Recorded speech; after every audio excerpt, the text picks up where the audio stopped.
초인종 소리에 현관문을 열자 나측은 택배기사가 커다란 상자 하나를 내밀었다. 발신인 이름은 없었지만 나는 그것이 딸 지영이가 보낸 선물이라고 짐작했다. 며칠 전 아내와 나를 향해 온갖 모진 말을 퍼붓고 나갔지만 그래도 아버지는 아버지니까 어쩌면 사과의 의미일지도 모른다고 나는 어리석은 기대를 품었다. 이게 다 뭘까? 나는 상자를 거실 탁자 위에 올려놓으며 말했다. 아내 은희는 부엌에서 과일을 깎다가 내 쪽으로 다가왔다. 상자는 딸아이가 좋아하는 화려한 꽃무늬 포장지로 쌓여 있었지만 어딘가 모르게 성의가 없어 보였다. 아내가 상자를 유심히 살피더니 갑자기 얼굴이 하얗게 질렸다. 그리고 내 팔을 잡으며 나지막이 속삭였다. 여보, 그거 열지 마세요. 왜 그래? 지영이가 보낸 선물인데. 나는 대수롭지 않게 대답하며 포장지를 뜯으려 했다. 하지만 아내의 손길은 단호했다. 아니에요. 뭔가 이상해요. 이 상자 모서리가 축축하고 테이프도 여러 번 덧붙인 자국이 있어요. 제발 열지 마세요. 아내의 목소리가 가늘게 떨리고 있었다. 나는 그제야 상자를 다시 살펴보았다. 아내의 말대로였다. 누군가 일부러 열었다가 다시 봉한 것처럼 조잡한 흔적들이 남아있었다. 심장이 쿵 하고 내려앉았다. 불길한 예감이 등줄기를 타고 흘렀다. 하지만 나는 멈출 수 없었다. 이 안에 무엇이 들었는지 내 눈으로 확인해야만 했다. 어쩌면 아내의 기우일 뿐일지도 모른다. 나는 애써 태연한 척 웃으며 아내의 손을 뿌리쳤다. 괜찮을 거야. 우리 딸이 보낸 건데. 뭐가 들어있겠어? 나는 상자의 테이프를 뜯어냈다.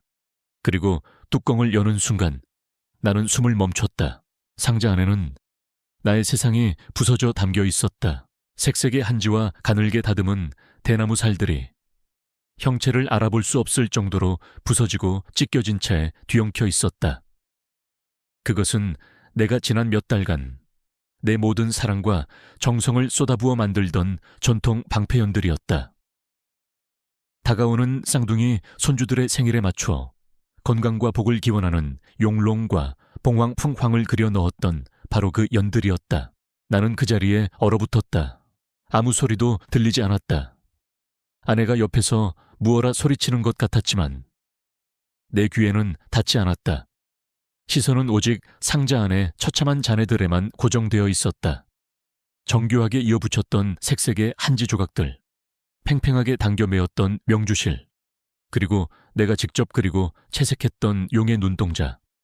그 모든 것이 누군가의 악의적인 손에 의해 무참히 파괴되어 있었다. 그 상자 안에 부서진 조각들이 내 심장을 꿰뚫기 전까지 나는 그저 평범한 은퇴한 노인이었다. 내 이름은 강대현. 66이다. 평생을 거제도 조선소에서 용접공으로 일했다. 이글거리는 불꽃과 씨름하고 쇳물을 다루며 거대한 선박의 뼈대를 이어 붙이는 것이 나의 일이었다. 내 손은 거칠고 투박하며 곳곳에 화상 자국이 남아있다. 하지만 나는 단 한 번도 내 손을 부끄러워한 적이 없었다. 나의 땀과 기술이 이 나라의 산업을 일으키고 내 가족의 삶을 지탱해왔다는 자부심이 있었다. 은퇴 후 아내와 나는 인천의 낡은 아파트로 이사했다. 자식들 다 키우고 이제는 조용히 여생을 보내고 싶었다. 나의 유일한 낙은 베란다에 차린 작은 작업실에서 전통 연을 만드는 것이었다. 거친 쇠를 다루던 손으로 이제는 얇은 한지를 오리고 가느다란 대나무 살을 다듬었다. 그것은 내게 일종의 명상과도 같은 시간이었다. 복잡한 세상사를 잊고 오롯이 나 자신과 마주하는 시간. 나는 연을 만들 때마다 어린 시절의 딸 지영이를 떠올렸다. 아빠의 무릎에 앉아 신기한 눈으로 연의 뼈대가 만들어지는 과정을 지켜보던 아이. 처음으로 제 손으로 만든 연이 바람을 타고 하늘 높이 솟아올랐을 때 세상을 다 가진 것처럼 기뻐하며 달려가던 아이. 그 아이는 어디로 갔을까? 언제부터인가 내 딸은 변하기 시작했다. 좋은 대학을 나오고 번듯한 회사에 다니는 남자와 결혼했지만 딸의 마음속에는 늘 채워지지 않는 공허함이 있는 듯했다. 친구들과의 비교, SNS 속의 화려한 삶에 대한 동경.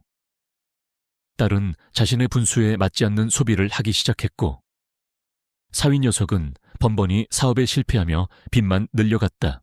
그리고 그 모든 책임은 결국 나의 몫이 되었다. 처음에는 작은 부탁이었다. 아빠, 이번 달 카드값이 조금 부족해서 그런데.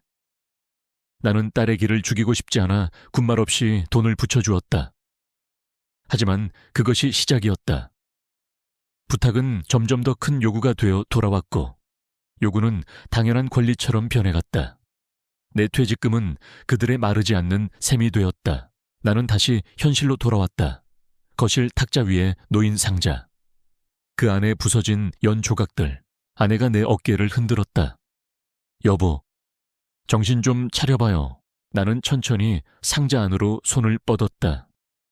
그리고 부서진 용의 머리 부분을 집어들었다. 내가 얼마나 공들여 그렸던 눈동자던가. 그 용맹하던 눈은 이제 찢어진 한지 구멍 너머로 나를 비웃는 것처럼 보였다. 바로 그때 내 손가락에 무언가 걸렸다. 작게 접힌 메모지였다. 스카치 테이프로 부러진 대나무 살에 악의적으로 붙어 있었다. 심장이 다시 한번 바닥으로 곤두박질 쳤다. 나는 떨리는 손으로 메모지를 떼어냈다. 삐뚤빼뚤한 글씨가 적혀 있었다. 할아버지, 이런 종이 쪼가리 말고 돈으로 주세요. 순간 눈앞이 캄캄해졌다. 종이 쪼가리. 내가 내 손주들을 위해 나의 모든 사랑과 시간을 바쳐 만든 이 작품이 내 딸과 사위에게는 고작 종이 쪼가리였던 것이다. 이것은 단순한 분노의 표출이 아니었다. 이것은 계산된 모욕이었다. 나의 사랑, 나의 정성, 나의 가치관, 나의 존재 자체를 부정하는 가장 잔인한 방식의 메시지였다. 나는 메모지를 손에 쥔 채 그 자리에 주저앉았다. 내 평생의 자부심과 아버지로서의 사랑이 산산조각 난 연애 잔해와 함께 거실 바닥에 흩어져 내렸다.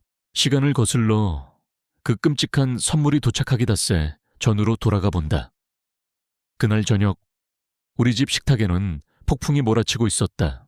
딸 지영이와 사위 녀석 민혁이가 오랜만에 저녁을 먹으러 왔다. 아내 은희는 사위가 좋아한다는 갈비찜을 하느라 아침부터 분주했다. 나는 내심 이 저녁 식사가 며칠 전 딸이 전화로 흘렸던 중요한 할 얘기와 관련이 있으리라 짐작하고 있었다. 그리고 내 짐작은 틀리지 않았다. 어색한 식사가 끝나고 우리는 거실에 마주 앉았다. 사위 녀석이 헛기침을 하며 서류 가방에서 무언가를 주섬주섬 꺼냈다. 번지르르한 사업 계획서였다. 아버님, 제가 이번에 정말 좋은 사업 아이템을 하나 찾았습니다. 민혁이의 목소리에는 언제나처럼 근거 없는 자신감이 넘쳐 흘렀다. 녀석은 지난 몇 년간 이런 식의 대박 아이템을 수없이 들고 왔다. 친구와 동업한다던 쇼핑몰은 6개월 만에 망했고 큰 돈을 벌 수 있다던 가상화폐 투자는 반토막이 났다. 그 뒤처리는 언제나 나의 몫이었다. 이번에는 진짜입니다. 요즘 젊은 사람들 사이에서 유행하는 공유 주방 사업입니다. 초기 투자금만 있으면 이건 무조건 성공합니다. 녀석이 내민 계획서는 온갖 화려한 그래프와 장밋빛 전망으로 가득 차 있었다. 나는 그 서류를 들춰보지도 않고 녀석의 얼굴을 빤히 쳐다보았다. 그래서 내가 뭘 해주면 되겠나? 내 직설적인 질문에 민혁이의 얼굴이 잠시 굳었다. 옆에 있던 지영이가 얼른 끼어들었다. 아빠, 일단 얘기 좀 들어봐. 오빠가 얼마나 열심히 준비했는데 핵심만 말해라. 돈이 필요한 것 아니냐? 얼마가 필요한데?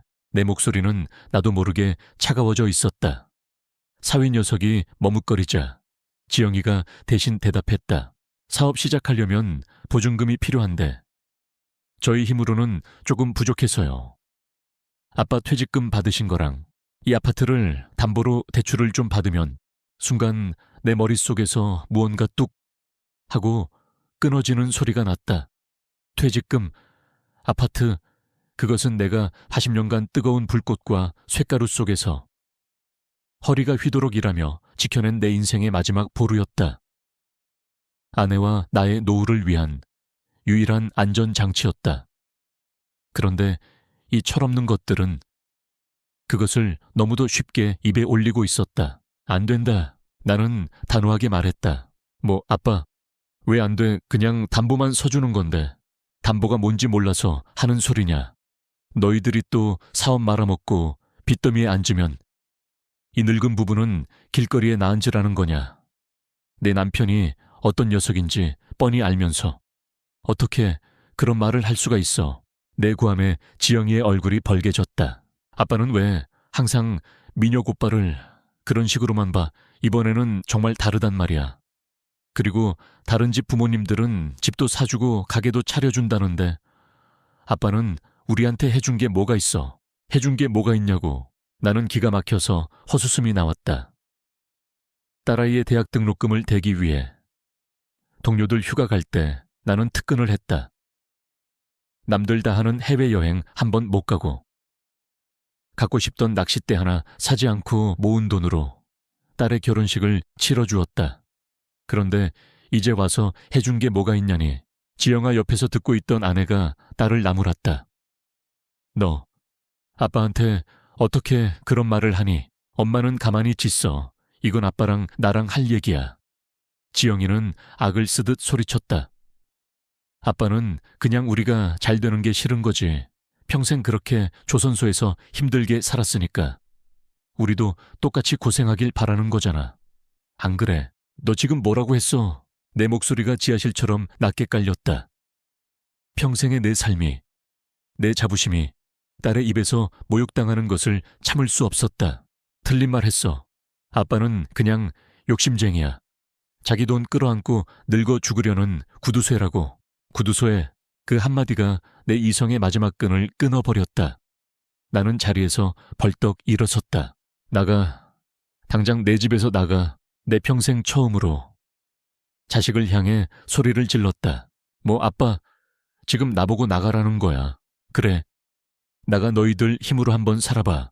더 이상 내 돈 축낼 생각 말고. 내 남편이랑 나가서 땀 흘려 돈을 벌어보란 말이다. 그전에는 내 앞에 나타날 생각도 마. 지영이는 충격받은 얼굴로 나를 보더니 이내 분노에 차서 곁에 있던 커피잔을 집어들었다. 그리고 바닥에 힘껏 내동댕이 쳤다. 쨍그랑 날카로운 파열음과 함께 하얀 커피잔이 산산조각 났다. 갈색 커피물이 우리가 20주년 결혼기념일에 함께 산 페르시안 카펫 위로 튀었다.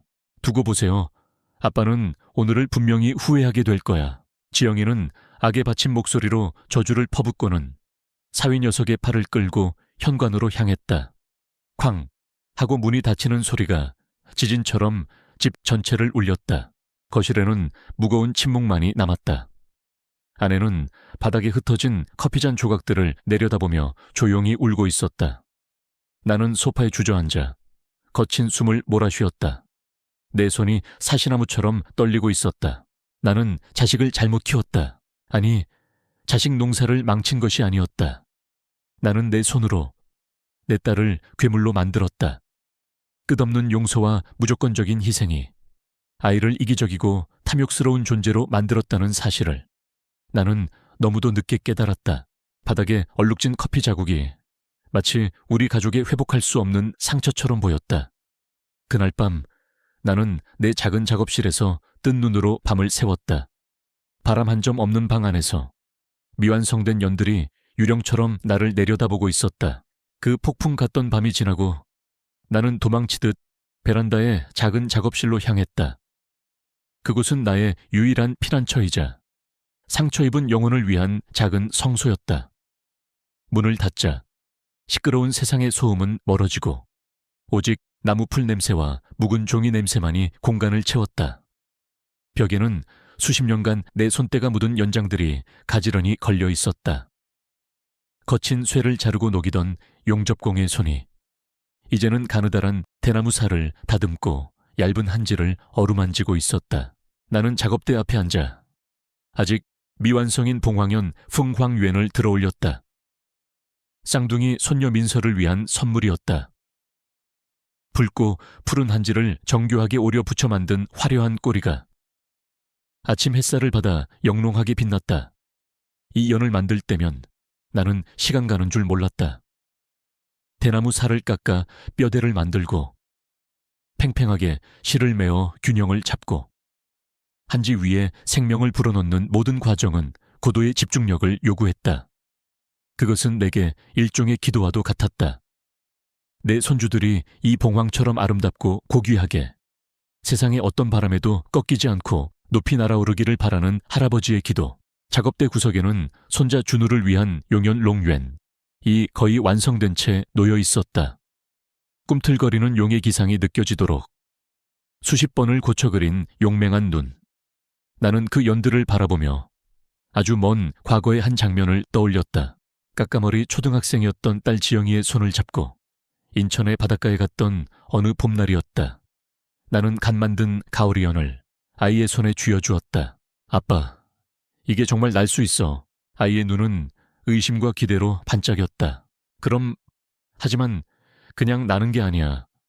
네가 바람을 읽고 마음을 실어 연주를 당겨줘야 하는 거란다. 나는 아이의 등 뒤에서 함께 연주를 잡았다. 바닷바람이 우리의 셔츠를 부풀렸다. 지금이야 내 외침과 함께 우리는 함께 달렸다. 연은 잠시 비틀거리더니 이내 거짓말처럼 바람을 타고 솟아올랐다. 하늘 높이, 더 높이. 지영이는 제 손에 들린 연줄 끝에 매달려 하늘을 나는 연을 보며 세상을 다 가진 것처럼 소리치며 웃었다. 그 웃음소리가 파도 소리에 섞여 아직도 내 귓가에 쟁쟁하게 울리는 것 같았다. 아빠, 내 연이 제일 높아. 그래, 우리 딸 연이 제일 높다. 나는 아이의 작은 머리를 쓰다듬으며 함께 웃었다. 그때의 나는 아이에게 세상의 모든 것을 줄 수 있을 것 같았다. 아이의 웃음소리 하나면 세상의 어떤 고단함도 잊을 수 있었다. 그 아이는 어디로 갔을까? 돈 때문에 아버지의 가슴에 대못을 받고 제 어미가 보는 앞에서 커피잔을 내동댕이 치는 저 낯선 여자는 누구일까? 무엇이 내 사랑스럽던 딸을 저렇게 변하게 만들었을까? 생각이 거기에 미치자 가슴이 다시 욱신거렸다. 나는 머리를 흔들며 눈앞의 작업에 집중하려 애썼다. 봉황연의 마지막 꼬리 부분을 접착제로 조심스럽게 붙였다.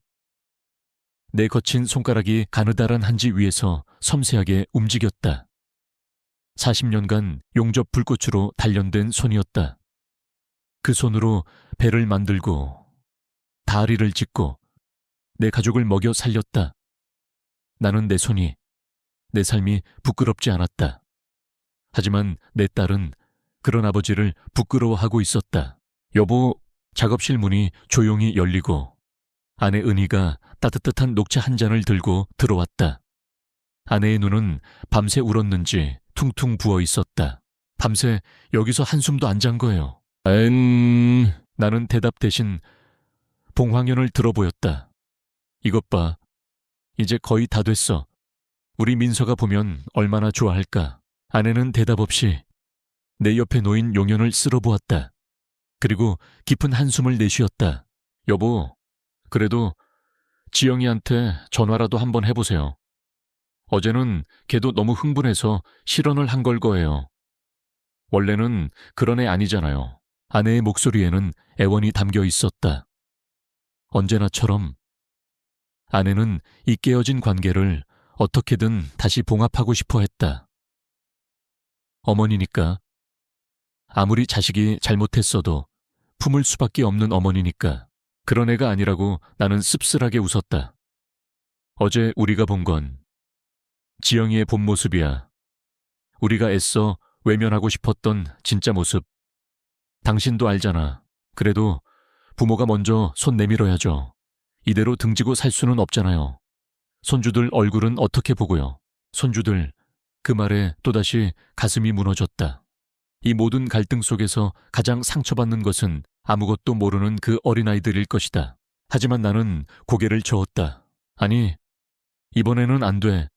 내가 지금 전화를 하면 저 아이는 아무것도 배우지 못해. 자기가 뭘 잘못했는지, 자기 행동이 아비의 가슴에 얼마나 큰 상처를 줬는지 평생 깨닫지 못할 거라고. 이번에는 저 아이 스스로 깨닫고 돌아올 때까지 기다려야 해. 그게 언제가 될 줄 알고요. 지영이 성격에 절대 먼저 사과할 아이가 아니에요. 그럼 어쩔 수 없지. 평생 안 보고 살 거고. 나도 했으니까 내 단호한 말에 아내는 더 이상 아무 말도 하지 못하고 눈물만 글썽였다. 아내의 눈물은 나를 더 비참하게 만들었다. 나는 좋은 남편도 좋은 아버지도 되지 못한 것 같았다. 아내가 나가고 나는 다시 작업실에 홀로 남았다. 창밖으로 인천항의 낌새가 희미하게 보였다. 저 멀리 내가 평생을 바쳤던 조선소의 거대한 크레인들이 실루엣처럼 서 있었다. 나는 저 크레인처럼 내 가족에게 든든한 버팀목이 되어주고 싶었다. 하지만 나는 내 손으로 지은 집에서 내 자식에게 쫓겨날 위기에 처한 무력한 늙은이가 되어 있었다. 나는 완성된 용연과 봉황연을 나란히 벽에 걸어두었다. 바람 한 점 없는 실내였지만 두 마리의 전설 속 동물은 금방이라도 창문을 부수고 하늘로 날아오를 것처럼 생생하게 살아 움직이는 듯했다. 나는 그 연들을 바라보며 조용히 약속했다. 무슨 일이 있어도 이 연들은 반드시 내 손주들의 손에 쥐어주리라. 이것은 단순한 장난감이 아니라 할아버지가 손주들에게 전하는 마지막 사랑이자 축복이자 그리고 내가 평생을 지켜온 삶의 가치 그 자체이니까. 나는 그날 이후 며칠 동안 전화기를 멀리했다. 딸에게서 걸려 올지도 모르는 전화를 받고 싶지도 않았고 기다리고 싶지도 않았다. 그저 묵묵히 연을 만들고 다듬으며 내 마음을 다스릴 뿐이었다. 하지만 폭풍은 내가 예상했던 것보다 훨씬 더 교활하고 잔인한 방식으로 다가오고 있었다. 그날 이후 우리 집에는 무거운 침묵이 내려앉았다. 아내와 나는 마주보고 밥을 먹으면서도 텔레비전을 보면서도 좀처럼 입을 열지 않았다. 우리 사이에는 보이지 않는 벽이 생긴 것 같았다. 그 벽의 이름은 딸 지영이었다. 나는 작업실에 틀어박혀 연을 만드는 것에만 몰두했다. 그것만이 유일하게 내 마음을 짓누르는 배신감과 무력감을 잊게 해주는 길이었다. 하지만 평화는 오래가지 않았다. 딸아이는 새로운 방식으로 우리의 일상을 공격하기 시작했다. 그 무기는 아내의 스마트폰이었다. 까덕 어느 날 오후 소파에서 졸고 있던 나를 그 경쾌한 알림음이 깨웠다. 설거지를 하던 아내가 급하게 손을 닦고 스마트폰을 확인했다. 그리고 아내의 얼굴이 굳어졌다. 여보, 이것 좀 봐요. 아내가 내민 스마트폰 화면에는 활짝 웃고 있는 손주들의 사진이 떠 있었다. 지영이가 보낸 메시지였다. 엄마, 아빠, 잘 지내세요. 애들이 할머니, 할아버지 보고 싶어래요. 지난번에 할아버지가 만들어주신 연 날리러 가자고 매일 조르네요. 그것은 안부 인사를 가장한 교묘한 비난이었다. 당신들 때문에 아이들이 상처받고 있다는 무언의 압박이었다. 나는 아무 대답도 하지 않았다. 아내는 그런 나를 원망스러운 눈으로 쳐다보더니 한숨을 쉬며 답장을 보냈다. 우리도 보고 싶구나. 아가들아, 그것이 시작이었다. 다음 날에는 민서가 유치원에서 그린 그림이라며 사진 한 장이 도착했다. 삐뚤빼뚤한 선으로 그린 할머니와 할아버지 그림이었다. 그 밑에는 이런 메시지가 적혀 있었다. 민서가 할머니, 할아버지께 제일 먼저 보여드리고 싶대요. 아이들은 아무것도 모르는데 어른들 싸움 때문에 애들만 불쌍하게 됐어요. 아내의 눈시울이 붉어졌다. 여보, 우리가 너무 심한 거 아닐까요? 애들이 무슨 죄가 있다고. 저건 지영이가 쓴 글이야. 민서가 쓴 게 아니고. 나는 차갑게 말했다. 아이들을 방패 삼아 자기 뜻을 관철하려는 수작일 뿐이라고. 그래도 어떻게 마음이 안 아파요. 당신은 피도 눈물도 없어요. 아내는 결국 울음을 터뜨렸다. 나는 아내를 달래줄 수도, 그렇다고 섣불리 딸에게 연락할 수도 없었다. 나는 내 원칙과 아내의 눈물 사이에서 옴짝달싹 못하는 포로가 된 기분이었다. 딸의 공격은 날이 갈수록 집요해졌다. 어느 날은 준우가 축구를 하다 넘어져 무릎이 까졌다며 퉁퉁 부은 아이의 다리 사진을 보내왔다. 준우가 다쳤는데 병원에 데려갈 돈도 빠듯하네요. 저희가 아빠한테 조금만 덜 미움받았더라면 애들이 이렇게 고생하지는 않을 텐데 또 어느 날은 민서가 친구의 새 운동화를 부러운 듯 쳐다보는 뒷모습 사진을 보내왔다. 민서 친구는 좋겠어요. 할아버지가 백화점 가서 제일 좋은 걸로 사주셨다는데 우리 애들은 왜 이런 취급을 받아야 하는지 다 어른들 잘못이죠. 모든 메시지는 손주로 시작해서 돈과 당신들 탓으로 끝났다.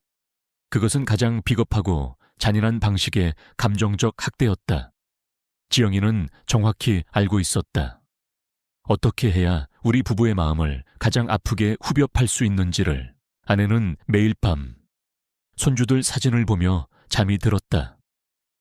꿈속에서 아이들 이름을 부르다가 깨어나기도 했다. 나는 그런 아내를 보며 가슴이 미어졌지만 뜻을 굽힐 수는 없었다. 지금 내가 무너지면 딸아이는 평생 이런 식으로 우리를 조종하며 살 것이다. 그것은 딸을 위해서도, 우리를 위해서도, 그리고 아무것도 모르는 손주들을 위해서도 결코 좋은 일이 아니었다. 우리 부부의 대화는 점점 줄어들었다. 나는 작업실에 있는 시간이 늘어났고 아내는 스마트폰을 들여다보는 시간이 늘어났다. 우리는 같은 공간에 있었지만 서로 다른 세상에서 고통받고 있었다. 그리고 운명의 아버지의 날이 다가왔다. 나는 그날을 잊고 있었다. 아니, 잊고 싶었는지도 모른다. 아버지가 된다는 것이 이토록 고통스러운 일일 줄이야. 아버지의 날 전날 밤 또다시 까똑하고 알림음이 울렸다. 이번에도 지영이었다. 아빠, 내일이 아버지의 날인데 제가 지금 빈털털이라 변변한 선물 하나 못 해드리는 거 아시죠? 이게 다 누구 때문인지는 아실 테고요. 서두부터 날이 서 있었다. 그래도 우리 착한 애들이 할아버지 선물을 꼭 챙겨드려야 한다고 며칠 전부터 성화였어요. 제가 돈이 어디 있겠어요. 그래서 그냥 애들이랑 제가 정성으로 만든 거 하나 보내요. 비싼 건 아니지만 우리 애들 마음이라도 예쁘게 받아주세요. 그 메시지를 읽는 순간 등골이 오싹해졌다. 정성으로 만든 선물이라는 말이 마치 독이 든 사과처럼 느껴졌다. 하지만 옆에서 함께 메시지를 읽던 아내의 얼굴은 환하게 밝아졌다. 여보, 이것 보세요. 지영이가 드디어 잘못을 뉘우치려나 봐요.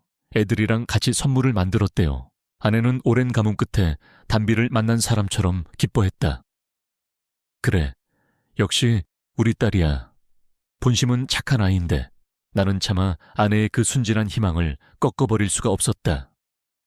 나는 그저 쓴웃음을 지으며 고개를 끄덕였다. 하지만 내 마음속에서는 경고음이 울리고 있었다. 이것은 화해의 손길이 아니다. 이것은 더 정교하고 잔인한 공격의 서막이다. 나는 그날 밤 작업실에서 완성된 용연과 봉황연을 마지막으로 점검했다. 완벽했다. 당장이라도 하늘로 솟구쳐 오를 것처럼 힘과 아름다움이 넘쳐 흘렀다. 나는 이 연들을 어떻게 손주들에게 전해줄까? 잠시 행복한 상상을 했다. 어쩌면 이 선물을 계기로 우리 가족이 다시 예전처럼 웃을 수 있게 될지도 모른다고. 하지만 그 작은 희망은 다음 날 아침 내 손으로 직접 열어본 그 상자 안에서 산산조각이 나고 말았다.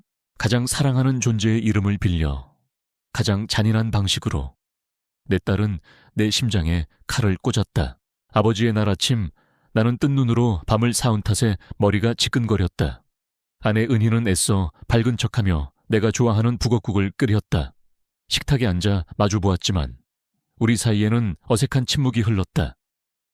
아내는 지영이가 보낸다는 정성 가득한 선물에 대한 기대로 부풀어 있었고 나는 차마 말할 수 없는 불길한 예감에 사로잡혀 있었다. 그래도 우리 지영이가 애들이랑 같이 만든 선물이라니. 뭘까? 카네이션이라도 접어 보내는 걸까? 아내의 목소리는 희망으로 떨리고 있었다. 나는 그 희망이 곧 산산조각 날 것 같아 두려웠지만 차마 아내의 얼굴에 찬물을 끼얹을 수는 없었다. 그저 힘없이 웃어 보일 뿐이었다. 오전 10시쯤이었을까? 딩동 기다리던 초인종 소리가 울렸다. 아내가 화들짝 놀라며 자리에서 일어섰다. 왔나 봐요. 나는 아내를 만류하고 직접 현관으로 나갔다. 문을 열자 택배 기사가 커다란 상자 하나를 들고 서 있었다. 발신인의 이름은 없었다. 나는 서명을 하고 상자를 받아 들었다. 생각보다 묵직했다. 여보, 이게 뭔가요? 아내가 부엌에서 달려나오며 물었다. 나는 상자를 거실 탁자 위에 내려놓았다. 딸아이가 좋아하던 화려한 수입 포장지로 포장되어 있었다. 하지만 매듭은 아이가 묶은 것처럼 엉성했고 모서리 부분은 어딘가에 긁혔는지 살짝 찢어져 있었다. 글쎄, 지영이가 보낸다고 했던 선물이겠지. 내가 무심하게 말하며 포장지를 뜯으려 할 때였다. 아내가 내 손을 덥석 잡았다. 여보, 잠깐만요. 아내의 얼굴이 심각하게 굳어 있었다. 그녀는 상자를 이리저리 돌려보더니 낮은 목소리로 속삭였다. 이거 열지 마세요. 느낌이 너무 안 좋아요. 왜 그래? 애들이랑 같이 만들었다는데. 기껏 보낸 성의를 무시할 순 없잖아. 아니에요. 뭔가 이상해요. 이 테이프 좀 봐요. 한번 뜯었다가 다시 붙인 자국이에요. 그리고 상자 밑바닥이 왜 이렇게 축축하죠? 아내의 손끝이 가리키는 곳을 보자. 상자 밑면에 골판지가 희미하게 젖어 있었다. 나는 그제야 코끝을 스치는 미세한 냄새를 맡았다. 눅눅한 종이 냄새와 희미한 흙냄새 같은 것이었다. 심장이 불길하게 뛰기 시작했다. 하지만 이대로 멈출 수는 없었다. 이 안에 든 것이 무엇이든 그것은 내 딸이 내게 보낸 메시지일 터였다. 나는 그것을 피하고 싶지 않았다. 나는 아내를 안심시키며 말했다. 괜찮아. 내가 확인해 볼게. 나는 결심한 듯 거친 손으로 포장지를 북북 찢어냈다. 그리고 골판지 상자의 뚜껑을 열었다. 내 눈앞에 펼쳐진 광경은 지옥이었다. 상자 안에는 나의 분신과도 같았던 용연과 봉황연이 처참하게 부서진 채 담겨 있었다. 누군가 일부러 망치로 내려치거나 발로 짓밟은 것처럼 가느다란 대나무 뼈대는 동물의 뼈처럼 앙상하게 부러져 있었다. 내가 한 땀 한 땀 정성 들여 이어붙인 오색 한지는 갈기갈기 찢겨 그 원형을 알아볼 수조차 없었다. 팽팽하게 매듭지었던 명주실은 어지럽게 뒤엉켜 마치 죽은 짐승의 내장처럼 보였다. 나는 숨쉬는 것을 잊었다. 세상의 모든 소리가 사라지고 오직 내 눈앞에 이 끔찍한 잔해만이 존재했다. 이것은 단순히 부서진 연이 아니었다. 이것은 내 딸이 아버지에게 가한 가장 잔인한 형태의 살인이었다. 그녀는 내 사랑을, 내 시간을, 내 자부심을, 내 영혼을 부수어 이 상자 안에 담아보낸 것이다. 어머나, 세상에 옆에 서 있던 아내가 입을 틀어막으며 주저앉았다. 아내의 눈에서 굵은 눈물이 쉴 새 없이 흘러내렸다. 나는 멍하니 서서 상자 안을 내려다보았다. 찢어진 용의 머리 부분, 내가 그토록 심혈을 기울여 그렸던 살아있는 듯 용맹하던 눈동자는 이제 텅 빈 구멍이 되어 나를 올려다보고 있었다. 나는 부들부들 떨리는 손을 상자 안으로 뻗었다. 그리고 그 용의 머리 조각을 집어들었다. 바로 그때 손끝에 작은 종이 조각이 걸렸다. 부러진 대나무 살에 스카치 테이프로 조잡하게 붙어있는 작게 접힌 메모지였다. 아, 이것이구나. 이것이 내 딸이 아버지의 날에 아버지에게 보내는 진짜 메시지구나. 나는 거의 반사적으로 메모지를 떼어냈다. 내 손이 아니 다른 사람의 손처럼 느껴졌다. 손가락이 말을 듣지 않아 종이를 펴는데 한참이 걸렸다. 마침내 펼쳐진 종이 위에는 아이의 글씨를 흉내낸 듯한 삐뚤빼뚤한 글씨가 적혀 있었다. 할아버지, 이런 종이 쪼가리 말고 돈으로 주세요. 그 문장을 읽는 순간 내 안에 무언가가 완전히 무너져 내렸다. 단단하다고 믿었던 내 평생의 신념이, 아버지로서의 모든 사랑과 희생이 모래성처럼 허물어졌다. 종이 쪼가리, 내 모든 것이 고작 종이 쪼가리였다. 나는 손에 들고 있던 용의 머리 조각과 메모지를 바닥에 떨어뜨렸다. 힘이 풀린 다리가 그대로 꺾였다. 나는 상자 앞에 무릎을 꿇었다. 더 이상 눈물도 나오지 않았다. 가슴속이 텅 비어버린 것처럼 아무런 감각도 느껴지지 않았다. 아내가 내 등을 끌어안고 오열했다. 여보, 여보, 제발. 나는 아내의 울음소리를 들으며 텅 빈 눈으로 상자 안을 응시했다. 부서진 연의 잔해 위로 창문으로 들어온 아버지의 날 아침 햇살이 무심하게 쏟아져 내리고 있었다. 그 햇살이 너무도 따뜻해서 오히려 잔인하게 느껴졌다. 나는 얼마나 오랫동안 그렇게 무릎을 꿇고 있었을까. 아내의 오열 소리만이 텅 빈 거실을 채웠다. 시간이 멈춘 것 같았다. 내 모든 과거와 현재 그리고 미래가 저 상자 안에 부서진 조각들과 함께 산산이 부서져 내린 기분이었다. 여보, 제발 이러지 마세요. 병 나겠어요. 아내가 내 팔을 잡아 일으키려 했다. 하지만 나는 움직일 수 없었다. 아니, 움직이고 싶지 않았다. 이 처참한 광경을, 내 딸이 내게 보낸 이 잔인한 메시지를 내 온몸의 세포 하나하나에 각인시켜야만 했다. 다시는 어리석은 기대를 품지 않도록 내 안에서 뜨거운 슬픔이 서서히 식어가고 있었다. 그리고 그 텅 빈 자리에서 차갑고 단단한 무언가가 자라나기 시작했다. 그것은 분노였다. 그러나 뜨겁게 폭발하는 그런 분노가 아니었다. 모든 것을 얼려버릴 듯한 시리도록 차가운 분노였다. 나는 천천히, 아주 천천히 자리에서 일어섰다. 아내는 내가 드디어 정신을 차린 줄 알고 안도하는 표정을 지었다. 그래요, 여보. 일단 이것부터 치워요. 응, 보면 속만 상하니까. 아내가 상자를 치우려 허리를 굽혔을 때 내가 아내의 팔을 잡았다. 그대로 둬. 내 목소리는 나 자신도 놀랄 만큼 차갑고 낮았다. 네, 그대로 두라고 했어. 이건 우리가 치워야 할 쓰레기가 아니야.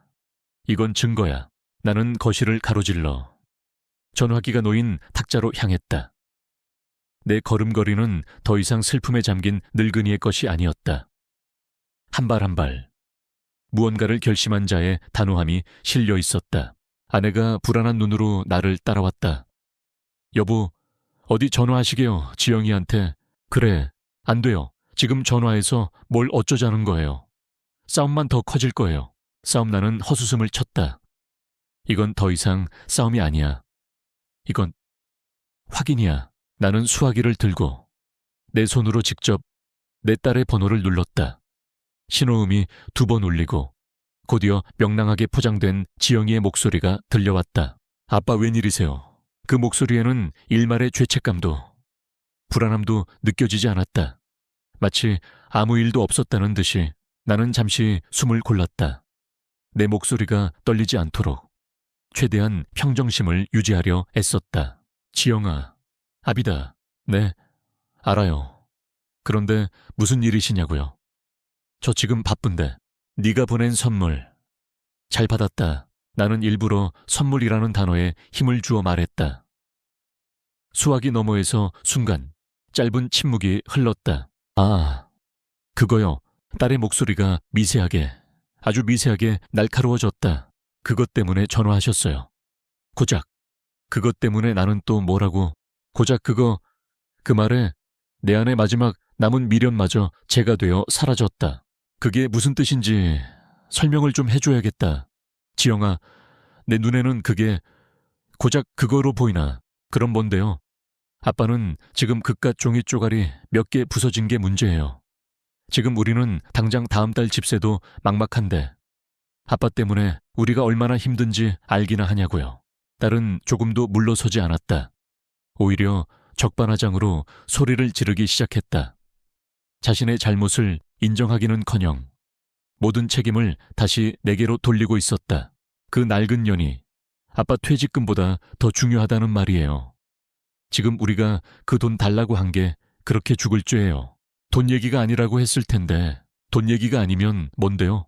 아빠가 우리한테 바라는 게 대체 뭐냐고요. 바로 그때였다. 지영이가 악을 쓰며 소리치는 그 순간 수화기 너머로 다른 소리가 들려왔다. 처음에는 잘못 들었나 싶었다. 하지만 그것은 분명했다. 키득거리는 소리, 사위 녀석, 민혁이가 웃고 있었다. 이 모든 상황이 너무도 재미있다는 듯 아내가 남편 편을 들어 아버지를 공격하는 이 막장 드라마가 즐거워 못 견디겠다는 듯 그렇게 경멸과 조소가 가득 담긴 웃음소리였다. 그 웃음소리는 망치처럼 내 머리를 내리쳤다. 아, 그랬구나. 이 모든 것은 저 두 인간이 함께 계획한 것이었구나. 지영이 혼자서 한 짓이 아니었구나. 저 사위라는 놈이 내 딸을 부추기고 이 모든 잔인한 계획을 함께 꾸몄구나. 그리고 지금 내 심장이 갈기갈기 찢어지는 이 순간을 저들은 함께 즐기고 있구나. 나는 눈을 감았다. 더 이상 들을 필요가 없었다. 더 이상 확인할 것도 없었다. 알았다. 나는 조용히 말했다. 내 목소리는 분노도 슬픔도 모두 사라진 텅 빈 목소리였다. 뭘 알았다는 건데요? 아빠, 지금 내 말 듣고는 있어요. 그래, 이제 다 알겠다. 네가 나에게 하고 싶었던 말, 네가 나에게 바랐던 것, 이제 전부 다 알겠어. 무슨 소리를 하는 나는 딸의 말이 채 끝나기도 전에 수화기를 내려놓았다. 땡그랑 하고 낡은 전화기가 소리를 냈다. 나는 아내를 돌아보았다. 아내는 창백하게 질린 얼굴로 내 눈치를 살피고 있었다. 여보, 뭐라고 그래요? 지영이가 나는 아내의 질문에 대답하는 대신 조용히 사실을 전했다. 민혁이가 네? 내 사위 녀석이 방금 웃고 있었다. 내가 고통스러워하는 이 순간을 저들은 함께 비웃고 있었어. 아내의 얼굴에서 마지막 핏기가 사라졌다. 아내는 더 이상 딸을 위한 변명을 할 수 없다는 것을 깨달은 것이다. 나는 더 이상 거실에 머물지 않았다. 나는 묵묵히 안방의 낡은 자개장으로 향했다.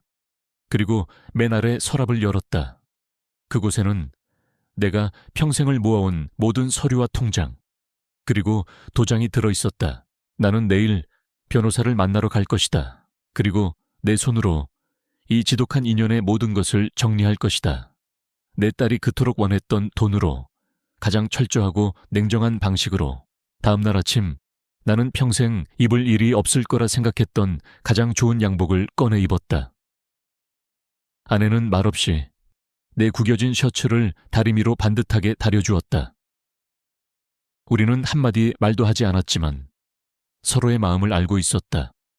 오늘은 우리 가족의 역사에 남을 가장 슬프고도 중요한 날이 될 것이었다. 나 변호사 사무실에 좀 다녀올게. 내가 현관을 나서며 말하자 아내는 그저 고개를 끄덕였다. 조심해서 다녀오세요. 그 목소리에는 원망도 만류도 없었다. 오직 남편의 결정을 존중하는 아내의 깊은 체념과 슬픔만이 담겨 있었다. 내가 찾아간 곳은 화려한 강남의 로펌이 아니었다. 인천 구도심의 낡은 상가 건물에 자리한 작은 법률 사무소였다. 김정현 법률사무소라는 낡은 간판이 이곳의 역사와 신뢰를 말해주는 듯했다. 김정현 변호사는 과거 우리 조선소의 법률 자문을 맡았던 강직하기로 소문난 사람이었다. 아이고, 강 반장님. 이게 얼마만입니까? 김 변호사는 나를 보자마자 반갑게 맞아주었다. 그는 나보다 대여섯 살 아래였지만 희끗희끗한 머리와 깊은 눈가의 주름이 그가 겪어온 세월을 말해주고 있었다. 무슨 일로 여기까지 오셨습니까? 편하게 말씀해보세요. 나는 그의 맞은편 의자에 앉아 잠시 숨을 골랐다. 그리고 준비해온 가방에서 보자기에 싼 무언가를 꺼내 그의 책상 위에 올려놓았다. 보자기를 풀자 처참하게 부서진 연애 잔해와 종이 쪼가리라고 적힌 메모지가 모습을 드러냈다.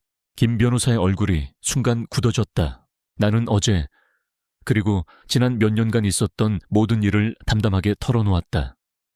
딸의 끝없는 돈 요구, 사위의 실패한 사업들, 퇴직금을 담보로 내놓으라는 요구와 그날의 끔찍한 말다툼, 그리고 손주들을 방패 삼은 협박 메시지들과 아버지의 날에 도착한 이 잔인한 선물에 대해서도 마지막으로 모든 것을 비웃던 사위 녀석의 웃음소리까지 내 이야기가 길어질수록 김 변호사의 표정은 점점 더 굳어졌다. 그가 내 이야기를 모두 듣고 난 후 한참 동안 말이 없었다. 그는 그저 책상 위에 놓인 연희 잔해를 침통한 눈으로 바라볼 뿐이었다. 마침내 그가 입을 열었다. 반장님, 이것은 단순한 가족 싸움이 아닙니다. 그의 목소리는 낮고 단호했다. 이것은 명백한 정서적 학대이자 협박입니다. 특히 아버님의 가장 소중한 가치를 이런 식으로 파괴한 것은 용서받기 힘든 범죄 행위에 가깝습니다. 나는 그저 고개를 끄덕였다. 어떻게 하면 되겠나? 나는 이제 모든 걸 끝내고 싶네.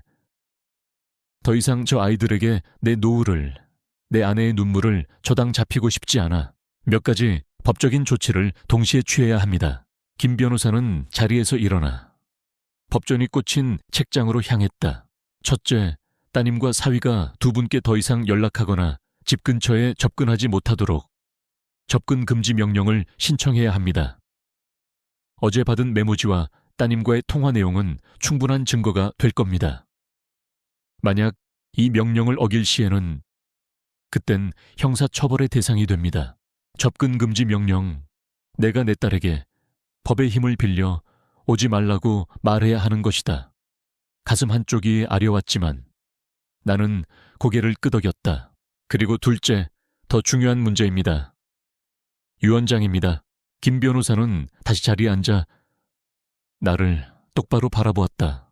현재 유언장이 없으시다면 법적으로 모든 재산은 배우자와 자녀에게 상속됩니다. 따님은 지금 당장 반장님의 돈을 원하지만 장기적으로는 반장님의 모든 재산을 노리고 있을 겁니다. 이것을 근본적으로 막아야 합니다. 내 모든 재산을 사회에 환원할까도 생각했네. 물론 좋은 방법입니다. 하지만 손주들이 마음에 걸리시지 않습니까? 그의 말에 나는 대답할 수 없었다. 민서와 준우, 아무것도 모르는 그 아이들에게 할아버지로서의 마지막 도리마저 저버리고 싶지는 않았다. 방법이 있습니다. 김 변호사가 말했다. 반장님의 재산을 손주들을 위한 교육 신탁으로 설정하는 겁니다.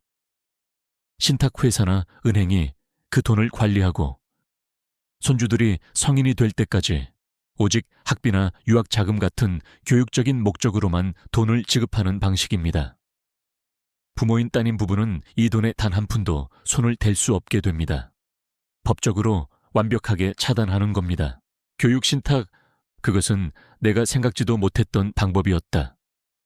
그것은 내 자식의 탐욕은 철저히 막아내면서도 내 손주들의 미래는 지켜줄 수 있는 가장 현명하고도 단호한 방법이었다. 그것은 내가 무정한 할아버지가 아님을, 내 사랑이 어디를 향하고 있는지를 보여주는 마지막 증거가 될 터였다. 그렇게 해주게 내 입에서 힘겹게 대답이 흘러나왔다. 그날 오후 나는 김 변호사가 준비한 여러 서류에 도장을 찍었다. 접근 금지 신청서, 유언장 변경 서류, 그리고 신탁 계약서, 묵직한 인주를 꾹 눌러 내 이름 석자 옆에 도장을 찍는 순간 내 지난 40년의 세월이 스쳐 지나갔다. 딸을 낳고 기뻐했던 순간, 함께 연을 날리던 순간, 그리고 내 가슴에 대못을 박던 순간까지 이 한 번의 날인으로 나는 내 딸과의 인연을 법적으로 끊어내고 있었다. 아버지의 손으로 자식의 앞길에서 비켜서는 것이 아니라 단단한 벽을 세우고 있었다. 눈물이 핑 돌았지만 나는 이를 악물고 참았다. 이것은 슬퍼할 일이 아니었다. 이것은 나와 내 아내의 남은 인생을 지키기 위한 마지막 싸움이었다. 사무실을 나서자 오후의 햇살이 눈부시게 쏟아졌다. 나는 가슴에 서류 봉투를 품에 안았다. 그 어떤 쇳덩이보다 무겁게 느껴졌다. 나는 이제 집으로 돌아가 아내에게 이 모든 사실을 알려야 한다. 그리고 앞으로 닥쳐올 또 다른 폭풍을 함께 맞서야 한다. 하지만 이상하게도 마음은 오히려 평온했다. 나는 할 수 있는 모든 것을 했다. 이제 남은 것은 바람의 방향을 기다리는 일뿐이었다. 법률 서류가 딸의 손에 전달되고 며칠이 흘렀다. 나는 우리 집에 폭풍이 몰아칠 것이라 예상했다. 지영이가 당장 쫓아와 문을 두드리고 저주를 퍼부을 것이라 생각했다. 하지만 놀랍게도 집은 계속해서 고요했다. 그 고요함은 더 이상 폭풍 전에 불길한 침묵이 아니었다. 그것은 모든 것이 끝난 뒤에 찾아오는 깊고 평화로운 정적이었다. 아내와 나는 오랜만에 서로의 얼굴을 제대로 마주보았다.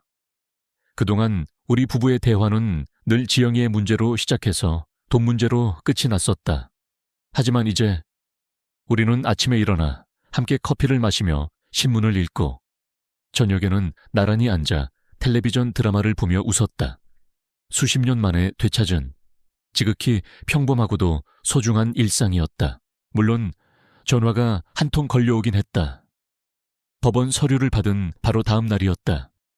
발신자 이름에 내 딸 지영이라고 뜨는 순간 아내의 얼굴이 하얗게 질렸다.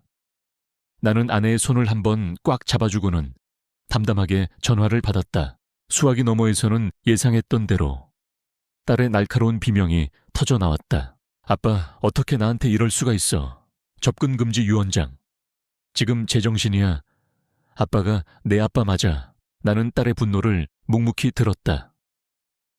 예전 같았으면 가슴이 찢어지고 죄책감에 시달렸을 것이다. 하지만 이제는 아니었다.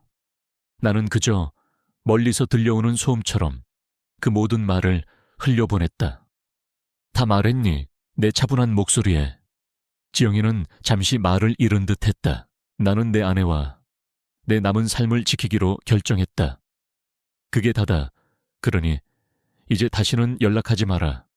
이건 부탁이 아니라 법의 명령이다. 나는 딸이 무어라 더 소리치기 전에 먼저 전화를 끊었다.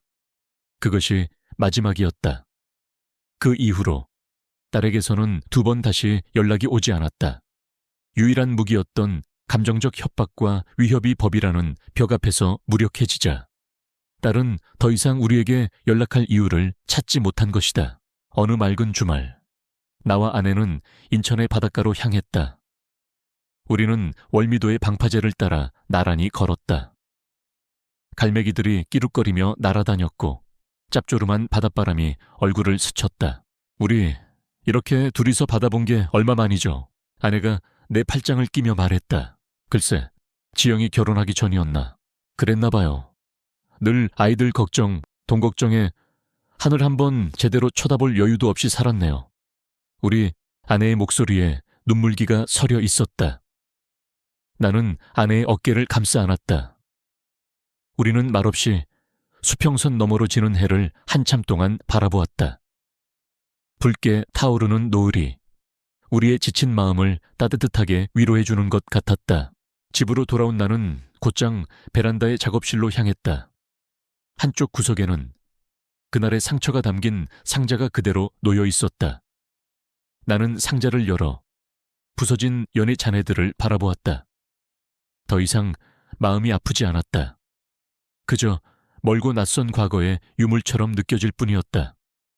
나는 그 상자를 테이프로 다시 봉했다. 그리고 장롱 가장 깊숙한 곳, 다시는 꺼내보지 않을 곳에 밀어 넣었다. 나는 과거를 묻었다. 그리고 새로운 현재를 시작하기로 했다. 나는 작업대 앞에 앉아 새로운 대나무와 한지를 꺼냈다. 나는 완전히 새로운 연을 만들기로 결심했다. 이번에는 그 누구를 위한 선물도 아니었다. 오직 나 자신을 위한 연이었다. 지난 몇 주간 나는 작업에만 몰두했다. 그것은 나의 상처를 치유하는 과정이었다. 나는 내가 가진 모든 기술과 경험, 그리고 내 삶의 철학을 그 연에 쏟아부었다. 용접공 시절의 대담함과 연을 만들며 얻은 섬세함을 모두 담아 마침내 한 달 뒤 나의 생애 최고의 걸작이 완성되었다. 그것은 전통적인 방패연 팡파이연의 형태를 하고 있었지만 그 문양은 세상 어디에도 없는 것이었다. 연의 중앙에는 거친 파도를 헤치고 나아가는 거대한 배 한 척이 그려져 있었다. 내가 평생을 바쳤던 조선소의 바로 그 배였다. 그리고 그 위로는 온갖 역경에도 굴하지 않고 꿋꿋하게 서 있는 한 그루의 소나무가 그려져 있었다. 그것은 바로 나, 강대연의 자화상이었다. 가을이 깊어진 어느 날, 나는 아내와 함께 새로 만든 연을 들고 동네 뒷산에 올랐다. 정상에 서자 시원한 가을 바람이 불어왔다. 연을 날리기에 완벽한 바람이었다. 나는 연주를 풀었다. 아내가 연을 높이 들어주었다. 바람이 연을 휘감는 순간 나는 연주를 잡고 힘껏 달렸다. 연은 힘차게 솟아올랐다. 마치 오랫동안 갇혀있던 새가 자유를 찾은 것처럼 나의 연은 파란 가을 하늘을 향해 거침없이 날아올랐다. 그 어떤 망설임도 비틀거림도 없었다. 연은 금세 하늘의 중심의 점이 되어 유유히 바람을 즐기고 있었다. 나는 연주를 아내에게 건넸다. 아내는 활짝 웃으며 아이처럼 연주를 잡고 하늘을 올려다보았다. 나는 그 모습을 바라보며 문득 깨달았다. 진정한 자유는 누군가를 미워하는 마음에서 벗어날 때 찾아온다는 것을. 진정한 행복은 더 이상 누군가에게 상처받지 않을 힘을 스스로 가졌을 때 시작된다는 것을. 윙윙 하고 연줄 우는 소리가 마치 노래처럼 들렸다. 아주 오랜만에 나는 평화로웠다.